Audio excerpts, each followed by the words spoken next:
My name is Javed, and I'm a student. I would like to ask a question. At one place, the Holy Quran states that man is created from sperm, which is inconsistent with modern science. But at another place, it also states that man is made from dust. Now, isn't the Holy Quran contradicting itself? Or is it consistent with modern science? The brother posed the question that one place the Holy Quran says that human beings have been created from sperm, which consists with modern science. The other place, human being is created from dust. Can you prove it scientifically it's created from dust? And isn't there a contradiction? One place sperm, one place it says dust. The Holy Quran does say, as I mentioned in my talk, in Surah Qiyamah, chapter 75, verse number 37 to 39, it says that human beings have been created from sperm, which has been proved by science. The Holy Quran also says in Surah Hajj, chapter 22, verse number 5, that we have created the human beings from a quintessence of dust.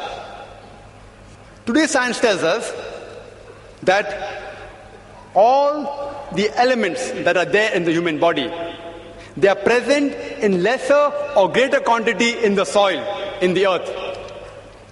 So the statement that human beings have been created from earth is scientifically proven. That whatever components are there in the human body, the constituent, the elements, they are present in the earth, in the soil, in lesser or greater proportion. The second part of the question, isn't it a contradiction? One place the Quran says man is created from sperm, one says from dust. Is it a contradiction? See, a contradiction is two statements which are conflicting with each other, which cannot take place simultaneously. The Quran does not only say man has been created from sperm and the other place from dust. It also says in Surah Furqan, chapter 25, verse 54, that man has been created from water. You will tell me there are three contradictions. See, science has proven that man has been created from dust, as well as from sperm, as well as from water. If I tell you in one statement that to make a cup of tea, I require water.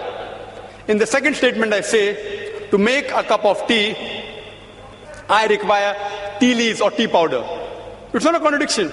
I require both. If I want to make sweet tea, I add sugar to it. If I want to make panikam tea, I add less water and more milk.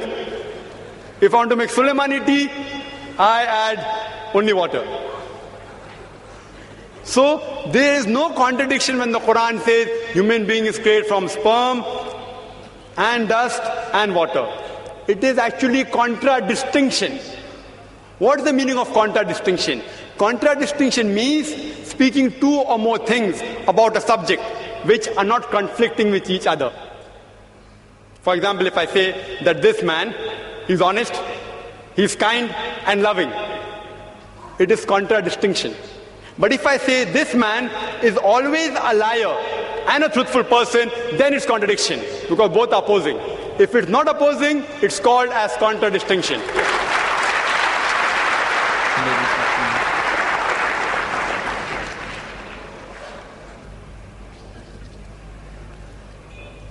Next question from the ladies section. Assalamu alaikum, brother. My name is Farida Ansari. I am a laboratory technician. Quran says Allah is the creator of the human being. Does science agree with it? The sister posed a question that the Quran mentions that Allah subhanahu wa ta'ala is the creator of the human beings. Does science agree with it? And Quran says in several places, including the last verse of the embryological stages, that is Surah Mu'minun, chapter 23, verse number 14, that Allah is the best to create. Can we prove it scientifically that Allah is the creator? Quran gives the answer. Quran gives the answer in Surah Tur, chapter 52, verse number 35. It poses a question that were you created from nothing? See, the Arabic word used for creator in all the verses of the Quran is khaliq. It is derived from the Arabic word khalaqa. Arabic word khalaqa has got 4 meanings.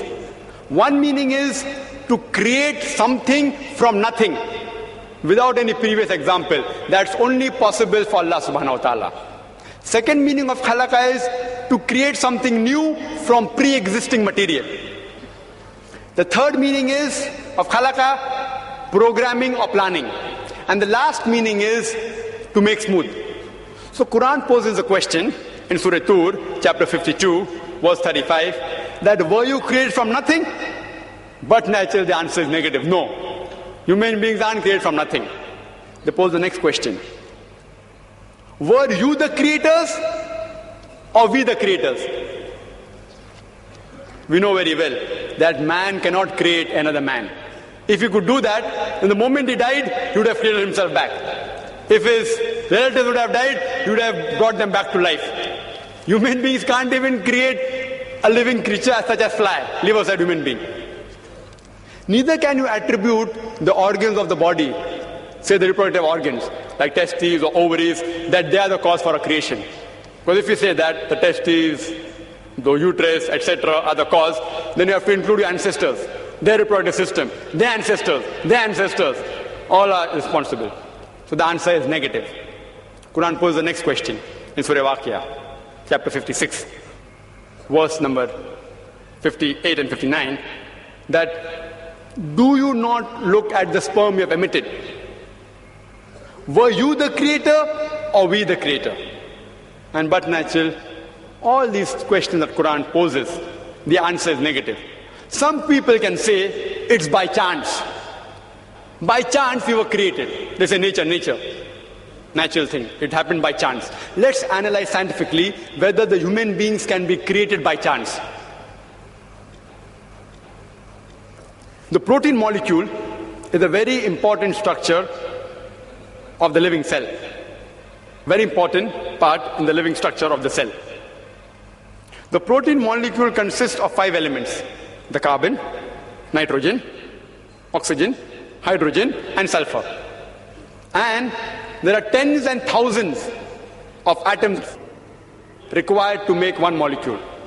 One atom has 5 elements: carbon, nitrogen, oxygen, hydrogen, and sulfur. There are tens of thousands of atoms which make one protein molecule. And there are approximately 92 free elements. The chances that out of these 92, the 5 will form an atom, and these atoms will form tens and thousands of atoms to form one protein molecule, was calculated by Frank Alien. And he said the chances are 1 in 10 raised to 160. You know what is the meaning of 1 in 10 raised to 160? If I say 1 in 10 raised to 2, 10 raised to 2 means 100, 2 zeros. 1 in 100, chances 1%. If I say 1 in 10 raised to 3, it means 1 in 1,000. That's 0.1%. If I say 1 in 10 raised to 4, it means 1 in 10,000. Means 0.01%. So when the calculation was made, 1 in 10 raised to 160, it means 0.00000, 157 zeros, then 1. And mathematics tells anything 1 in raised to 10 raised to 50, it's counted as 0. Furthermore, this is talking about one molecule, and the substance required to form this one molecule of protein was calculated by another person, Charles Guy,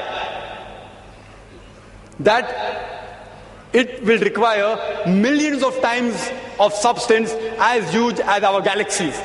Millions of galaxies will require to form this one molecule of protein. And the time was calculated by Charles Guy. The time taken for one protein molecule to be formed will be 10 raised to 263 years. You know what is that? 1000000, 263 zeros it will take to form one protein molecule. And do you know there are how many protein molecules in one cell? And do you know how many other molecules are there in the cell? And how many cells are there in the human being? There are more than 6 billion molecules when a child is born. That's what doctors tell us today. 6 billion. One more protein molecule takes 1 in 10 raised to 160 chances. Time taken is 10 raised to 263 years. To take 6 billion for one baby, imagine. And how many women are pregnant? There are millions of women pregnant at a time. And it takes only 9 months. The chances science tells us is 0, 0, 0. No chance at all. These things cannot take by chance. They have to be programmed by someone.